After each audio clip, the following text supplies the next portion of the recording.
طالبان رجیم کے خلاف مسلح مزاحمت میں تیزی آنے لگی۔ بدخشاں کے مختلف اضلاع میں جھڑپیں جاری ہیں، جس سے صورتحال کشیدہ ہو گئی۔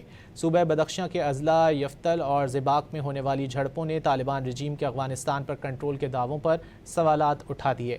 افغان طالبان مخالف مسلح گروپ افغانستان فریڈم فرنٹ کی جانب سے کابل سے بدخشاں جانے والے طالبان کے فوجی قافلے پر راکٹ حملہ کیا گیا۔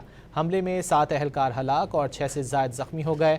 ایکس پر جاری افغانستان فریڈم فرنٹ کے بیان کے مطابق تنظیم کے جنگجوؤں نے کابل سے شمالی سالنگ تک افغان طالبان کے فوجی قافلے کو نقل و حرکت کا تعاقب کیا۔ افغان طالبان کا فوجی قافلہ اضافی نفری اور فوجی ساز و سامان منتقل کر رہا تھا۔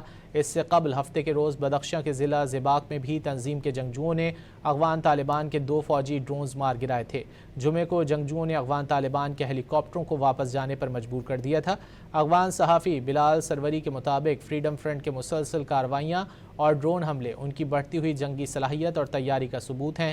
سابق افغان نائب صدر امر اللہ صالح کے مطابق افغان طالبان رجیم جائز حکومت نہیں۔